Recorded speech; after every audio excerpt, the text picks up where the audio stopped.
देवशयनी एकादशी, जिसे आषाढ़ी एकादशी और हरिशयनी एकादशी भी कहा जाता है, हिंदू पंचांग के अनुसार आषाढ़ मास की शुक्ल पक्ष की एकादशी को मनाया जाती है। ये तिथि विशेष रूप से भगवान विष्णु जी की पूजा अर्चना के लिए जानी जाती है।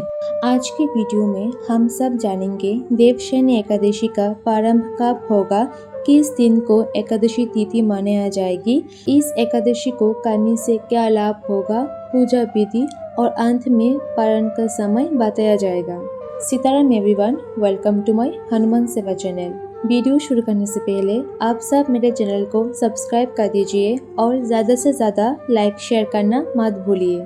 देवशयनी एकादशी प्रारंभ होगी 5 जुलाई 2025 शाम 6:58 बजे और समाप्त होगी 6 जुलाई 2025 रात 9:14 बजे।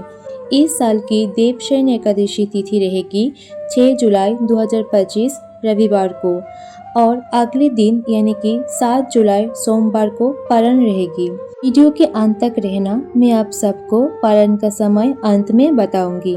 शास्त्रों में कहा गया है कि इस एकादशी का व्रत करने से हजारों अश्वमेध यज्ञों के समान फल प्राप्त होता है। ये व्रत व्यक्ति को मोक्ष की ओर ले जाता है। जो भक्त इस दिन उपवास करते हैं, भगवत नाम का स्मरण करते हैं, उन्हें सांसारिक दुखों से मुक्ति मिलती है और अंत में वैकुंठ धाम की प्राप्ति होती है। पद्म पुराण में ये कहा गया है कि देवशयनी एकादशी का व्रत करने से व्यक्ति के 7 जन्म के पाप समाप्त हो जाते हैं और वो विष्णु लोक को प्राप्त करता है। इस दिन व्रत करके पितरों के नाम पर दान पुण्य करने से उन्हें शांति प्राप्त होती है और व्रती के कुल का उद्धार होता है। जो भक्त आषाढ़ शुक्ल एकादशी का व्रत करता है, वो श्री हरि के श्री चरणों में स्थान प्राप्त करता है। ये व्रत संसार में सभी व्रतों में सर्वोत्तम है। पौराणिक मान्यता के अनुसार इस दिन भगवान विष्णु ने अपने भक्तों को 4 मास तक विश्राम देने और सृष्टि संचालन के लिए योग निद्रा धारण की थी।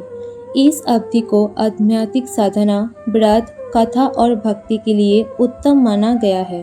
इस दिन से भगवान विष्णु क्षीर सागर में शेषनाग पर शयन करते हैं और कार्तिक शुक्ल एकादशी यानी कि देव उत्थानी को जागते हैं।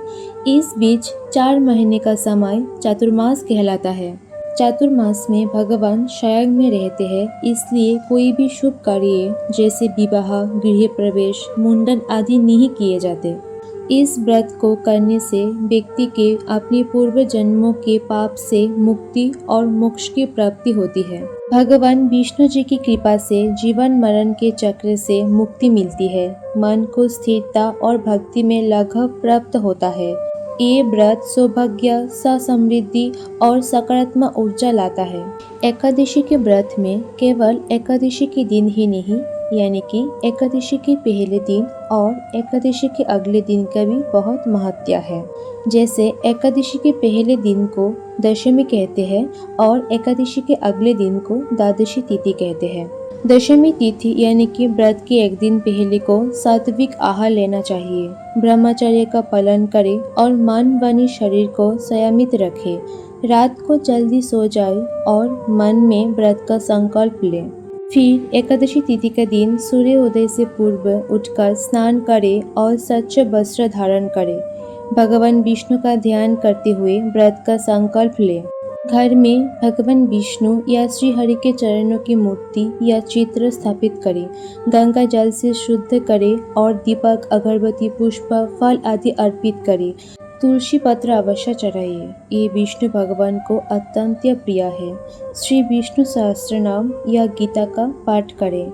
श्रद्धा अनुसार आप ये व्रत 3 प्रकार से कर सकते हैं। पहला, सात्विक आहार व्रत, बिना अन्न, बिना लहसुन प्याज के भोजन करके। दूसरा, फलाहार व्रत, केवल फल या दूध का सेवन करके।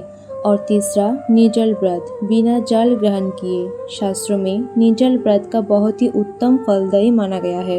इस दिन तुलसी माता को जल अर्पित करें, तुलसी माता की विशेष सेवा करें और शाम को तुलसी माता के सामने घी का दीपक जरूर जलाइए। फिर अगले दिन दशमी तिथि को प्रातः स्नान कर विष्णु पूजन करें। ब्राह्मण या गरीब व्यक्ति को भोजन, वस्त्र और दक्षिणा देकर व्रत का पालन करे, फिर स्वयं सात्विक भोजन करे। इस साल देवशयनी एकादशी का प्रारंभ समय रहेगा सुबह 5:29 बजे से लेकर 8:16 बजे तक। तो ये रही आज की वीडियो। अगर आप सबको मेरी वीडियो अच्छी लगी तो मेरे चैनल को सब्सक्राइब कर दीजिए और लाइक शेयर करना मत भूलिए। सबको जय सीताराम।